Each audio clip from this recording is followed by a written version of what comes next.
les amis et bienvenue dans cette nouvelle vidéo reportage dans laquelle je sors de chez moi pour vous faire découvrir des lieux emblématiques, qu'ils soient historiques ou naturels. Dans ce nouveau mini-documentaire, direction l'un des sites antiques les mieux préservés de France, Glanum.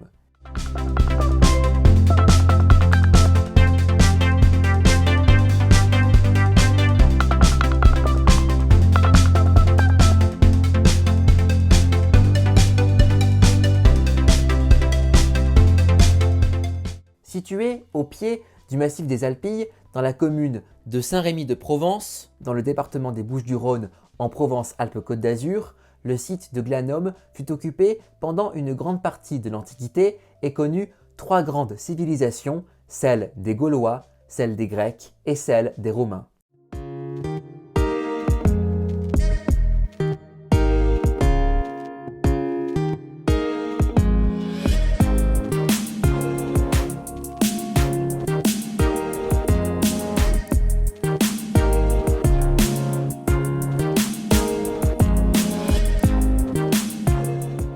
C'est au VIe siècle avant Jésus-Christ qu'un peuple gaulois de culture celto-ligure, les Saliens, s'installe sur le versant nord de la chaîne des Alpilles au niveau du seul vallon passant à travers cette dernière et qui relie la plaine de la Durance au nord à celle de la Crau au sud. Les Alpilles fournissent ainsi aux Saliens le double avantage d'être une porte ouverte pour les échanges commerciaux et en même temps un rempart de protection contre de potentielles attaques extérieures. Surtout, le site sur lequel s'installent les Saliens se situe tout près d'une source d'eau. La présence de cette source est interprétée par les Gaulois comme étant un cadeau divin. L'eau qui s'y trouvait avait la réputation d'avoir des vertus thérapeutiques et de guérir les malades. Les habitants de l'Oppidum, terme donné au village fortifié des populations indigènes fondées avant l'expansion romaine, baptisent du nom de Glan le dieu qui aurait offert cette source. En langue celtique, Glan signifierait pur, référence évidente à la pureté de l'eau de la source. Par la suite, c'est ce même dieu Glan qui a donné son nom aux habitants de l'Oppidum, les Glaniques, puis le nom du site lui-même, Glan, lorsque les Saliens étaient encore indépendants, puis Glanon sous l'influence des Grecs, et enfin Glanum, prononcé Glanum en français, du temps des Romains. Très vite, l'Oppidum adhère à un ensemble de confédérations d'Oppida, Oppidum au pluriel, la confédération salienne dirigée par Entremont, dont l'Oppidum se trouve tout près d'Aix-en-Provence.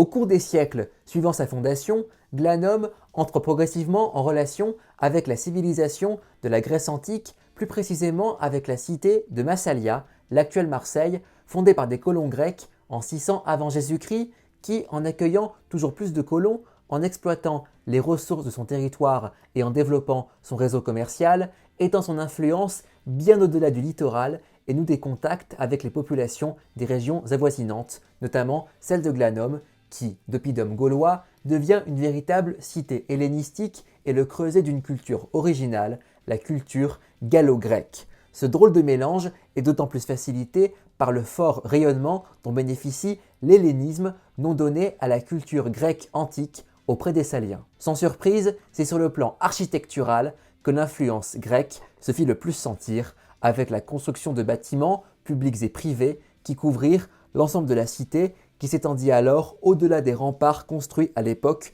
de l'Oppidum gaulois. Les maisons construites et habitées par les personnalités les plus importantes de la cité s'organisent autour d'une cour intérieure entourée par une série de colonnes, le péristyle, au centre de laquelle se trouve un bassin de recueillement des eaux de pluie, l'impluvium. Tous les bâtiments et lieux publics de Glanum étaient dotés d'un style similaire à celui que l'on trouvait dans la plupart des cités grecques. C'est ainsi que l'on y retrouve l'incontournable agora, la place publique par excellence de toute cité grecque, mais aussi le bouleuterion où se réunit la boulée, une assemblée de notables chargés de voter les lois et de gérer les affaires courantes de la cité, un temple toscan à vocation religieuse ou encore un marché, conséquence du développement des relations commerciales avec les autres cités, en particulier Massalia. C'est également grâce aux Grecs que Glanum se dote pour la première fois d'un système d'égout ou encore d'un puits à dromos, à couloir en grec ancien, où se trouve une eau à caractère sacré.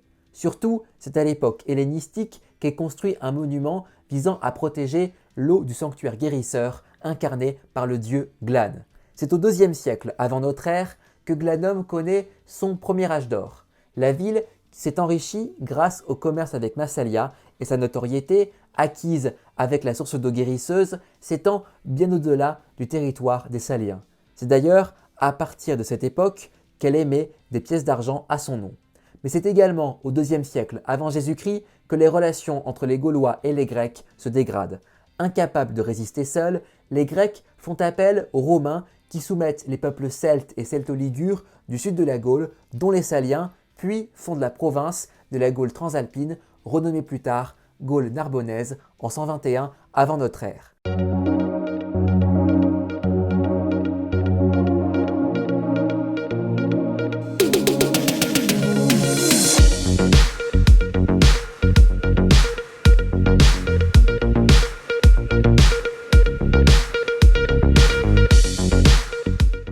Toutefois, ce n'est qu'après que Jules César ait conquis la Gaule de -58 à -50, puis Massalia en -49, que la romanisation de Glanum commence véritablement. Cela passe notamment par l'effacement de toute trace de culture gallo-grecque pour la remplacer par la culture gallo-romaine, avec en particulier la destruction des bâtiments et des lieux publics hellénistiques. C'est ainsi que l'agora est remplacée par le forum, place publique emblématique de toute cité romaine, près duquel sont construits la curie, où se réunissent les membres du Sénat local chargés de voter les lois, la basilique, siège du tribunal et nouvelle grande place commerciale, tandis que sont bâtis un peu plus loin 2 temples dits géminés, c'est-à-dire jumeaux, érigés en l'honneur du premier empereur romain Auguste et de sa famille, ou encore la fontaine dite triomphale, sur laquelle ont été découvertes des sculptures représentant des Gaulois agenouillés, les mains liées derrière leur dos et entourés de cuirasses militaires romaines, comme pour illustrer la soumission de Glanum à l'Empire romain, et surtout des thermes construits à la place d'habitation de l'époque hellénistique. Ouverts à tous les citoyens romains, les thermes sont un lieu incontournable de la civilisation romaine, présent dans pratiquement toutes les villes de l'Empire, où les habitants pouvaient améliorer leur bien-être et entretenir leur corps et leur esprit. Comme la plupart des autres thermes de l'époque, ceux de Glanum abritaient en leur sein une piscine, ici en plein air où les citoyens pouvaient venir se détendre, une palestre, sorte de gymnase entouré de colonnes où l'on pouvait pratiquer des sports comme la lutte ou le pugilat, l'ancêtre de la boxe, et les 3 salles de bain pour laver son corps, une salle chaude, caladarium, une salle tiède, tepidarium et une salle froide, frigidarium. La salle chaude et la salle tiède fonctionnaient grâce à l'hypocauste, un système de chauffage par le sol. Au final, seul le monument construit autour de la source sacrée à l'époque gallo-grecque est conservé par les Romains, qui favorisent même un véritable pèlerinage autour de cette eau vertueuse et divinisée. Au sein du culte de la source guérisseuse, les Romains associent 2 autres divinités issues de leur panthéon. Il s'agit de Valetudo, déesse de la santé, et d'Hercule, incarnation du courage et de la force. Agrippa, le fidèle lieutenant et gendre de l'empereur Auguste, fait construire 2 sanctuaires de part et d'autre de la source, l'un dédié à Valetudo, l'autre à Hercule. En dépit des bouleversements qu'elle a apportés, la domination romaine a permis à Glanum de connaître une longue période de prospérité qui coïncide avec la Pax Romana, époque de plus de 2 siècles et durant laquelle l'Empire romain atteint son apogée. Grâce à la sécurité apportée par la puissante armée romaine, Glanum étend ses relations commerciales comme jamais auparavant. Cela est d'autant plus facilité par le fait que la cité se trouvait tout près du Rhône, qui ouvrait à la fois sur la Méditerranée et sur le nord de la Gaule, et bordait la voie domitienne ou Via Domitia en latin, une route construite par les Romains en 118 avant Jésus-Christ qui reliait l'Italie à l'Espagne en traversant la Gaule narbonnaise. Par ailleurs, si elle demeure une ville secondaire de sa province comparée à des cités comme Arles et Nîmes, qui sont des colonies romaines, c'est-à-dire peuplées de citoyens romains et organisées comme des Roms en miniature, Glanum obtient néanmoins, à la fin du 1er siècle avant notre ère, le statut d'oppidum latinum et le droit latin s'y impose. Concrètement, cela signifie que les habitants pouvaient se faire élire à la magistrature municipale, Et bien que seule une petite partie de la population, principalement des notables, pouvait accéder à la citoyenneté romaine, les Glaniques bénéficièrent de la protection du droit civil romain, que ce soit dans le domaine familial ou celui de la propriété privée. Tout près du site archéologique principal de Glanum se trouvent deux monuments qui symbolisent peut-être plus que les autres l'empreinte indélébile de la civilisation romaine sur la cité. Surnommés les Antiques, il s'agit d'un arc de triomphe et d'un mausolée. Édifié sous le règne d'Auguste, l'arc de triomphe fait 12,5 mètres de long, 5,5 mètres de large et 8,6 mètres de hauteur. Il s'agirait du plus ancien arc romain de la Gaule narbonnaise. Du temps des Romains, il était la porte d'entrée de la cité de Glanum. Son riche décor sculpté, dont le style est influencé par les Grecs, symbolise à la fois la prospérité de la ville et sa conquête militaire par Rome, comme le montrent sur les hauts reliefs sculptés de chaque côté de l'arc, sur lesquels on peut voir des Gaulois capturés, retenus prisonniers par des légionnaires. Sous l'arc passait une voie romaine que les chars empruntaient pour accéder à Glanum. Juste à côté de l'arc de triomphe a été construit un mausolée privé qui rend hommage aux membres d'une famille issue de l'élite romanisée de la ville, les Iuli, qui doivent leur nom à un certain Jules César. Ce mausolée, appelé aussi cénotaphe, fut édifié par trois frères pour honorer leur père et leur grand-père. Ce dernier, pour obtenir la citoyenneté romaine, s'engagea en tant que soldat aux côtés de César dans la guerre des Gaules. Les cendres du père et du grand-père reposaient au sein même du socle du mausolée, tandis que dans sa partie supérieure, sous la tholos, une coupole située au sommet du mausolée, ont été sculptées deux statues les représentant sous un trait héroïque. De plus, les quatre faces du socle portent des bas-reliefs représentant des triomphes militaires de l'armée romaine, dont trois qui sont les seules représentations connues à ce jour de la bataille de Zéla en 47 avant Jésus-Christ, à l'issue de laquelle César prononça son fameux Veni, Vidi, Vici, je suis venu, j'ai vu, j'ai vaincu. Ce mausolée est ainsi l'illustration parfaite de la richesse de la famille des Iuli et de sa volonté de s'intégrer pleinement dans la culture romaine.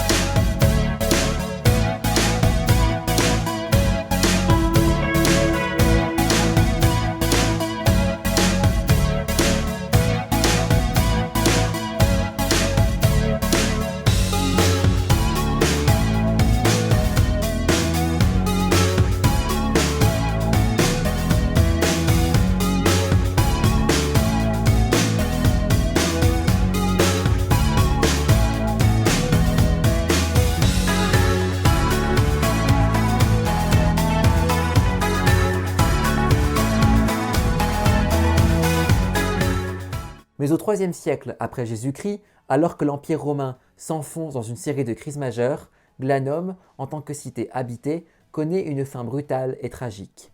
Vers 260, elle est victime d'un raid dévastateur des Alamans, une population d'origine germanique. Pillée et en grande partie détruite, elle est rapidement abandonnée par ses habitants qui s'installent quelques centaines de mètres plus au nord pour fonder une nouvelle ville qui, durant le Haut Moyen-Âge, sera nommée Saint-Rémy de Provence, car son territoire était la propriété de l'abbaye Saint-Rémy de Reims, qui tire son nom de l'évêque Saint-Rémy, qui, à Noël 496, baptisa le roi des Francs, Clovis. Pour fonder la nouvelle cité, les habitants prélevèrent des pierres provenant de Glanum. Au cours des siècles suivant son abandon, le site de Glanum est recouvert par les alluvions des dépôts sédimentaires transportés par l'eau s'écoulant depuis le massif des Alpilles. Seuls les Antiques, c'est-à-dire l'Arc de Triomphe et le Mausolée, restèrent à découvert, ce qui explique sans doute pourquoi ils demeurent encore aujourd'hui mieux conservés que le reste de la cité. Dès le XVIe siècle, en pleine Renaissance, alors que la France et l'Europe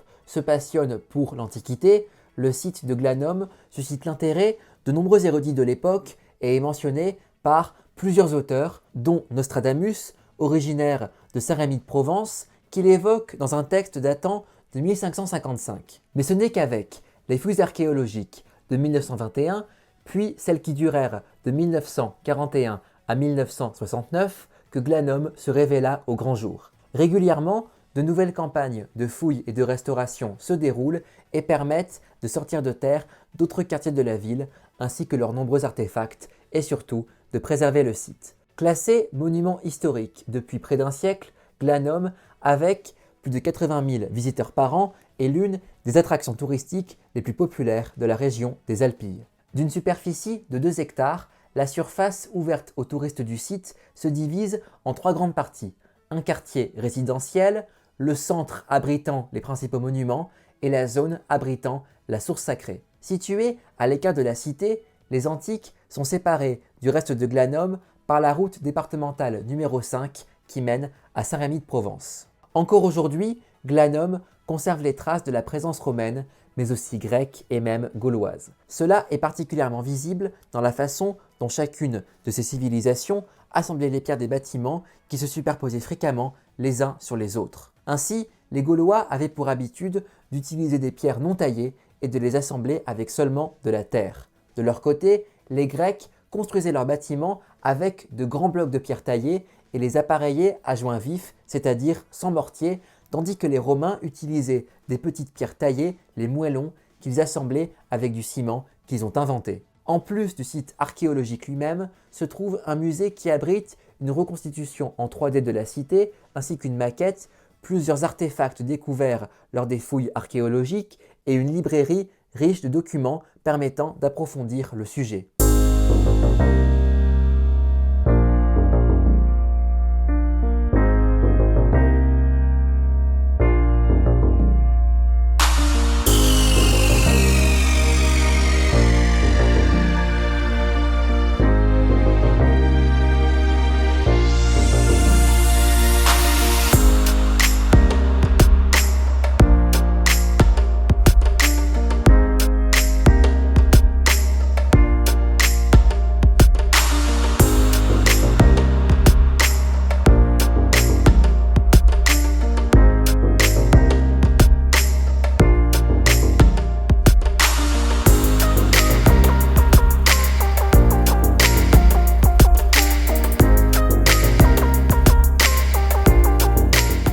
Bref, Glanum, situé dans un site naturel remarquable, est un condensé parfait de ce que fut l'Antiquité dans le sud de la France et un site que je vous recommande grandement d'aller visiter.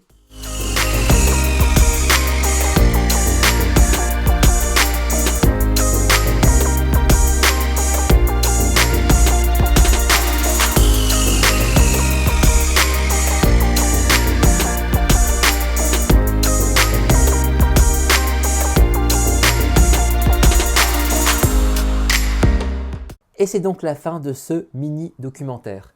J'espère que cette visite virtuelle du site archéologique de Glanum vous aura plu. N'oubliez pas d'aimer et de partager cette vidéo. N'oubliez pas surtout de vous abonner dès maintenant à ma chaîne YouTube et retrouvez-moi également sur Facebook et sur Instagram. Je vous retrouve très vite pour de nouveaux reportages passionnants. À bientôt les amis, salut!